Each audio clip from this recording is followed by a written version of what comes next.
Salam dostlar, mən Tugay. Bugün sizlərlə Akinator oynayacağıq. Bu oyunu bilməyənlər üçündür. Çox maraqlı oyundur həqiqətən. Buyurun isə keçək, özünüz baxın. Bu da oyunumuz. Oyuna başlayaq. Tamam. Burada karakter canlandırır. Fikrimizdə Akinator isə tapır. Məsələn kimi seçək? Mesela Murat Boz seçək. Karakterin şarkıcı mı? Evet. Karakterin bayan mı? Hayır. Karakterin Murat Boz'la ilgisi var mı?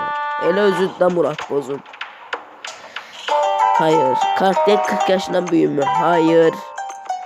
Karakteri Türk mü? Evet. Karakter hiç evlendi mi?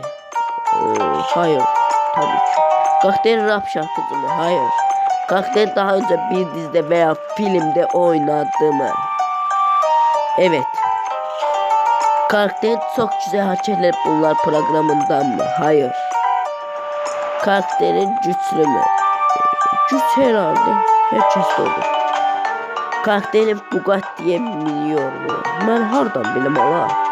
Karakter o ses Türkiye'den mi? Evet. Karakter hiç bunun ameliyatı geçirmişti. Hayır.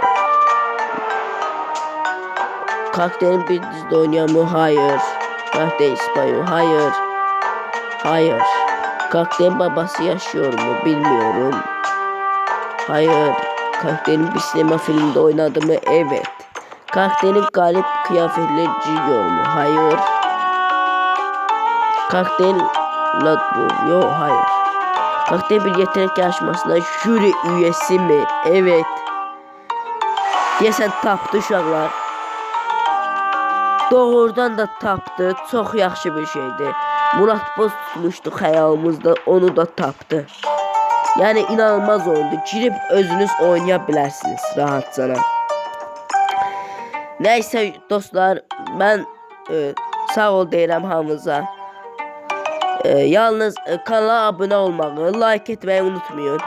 Sağ olun, salamat qalın.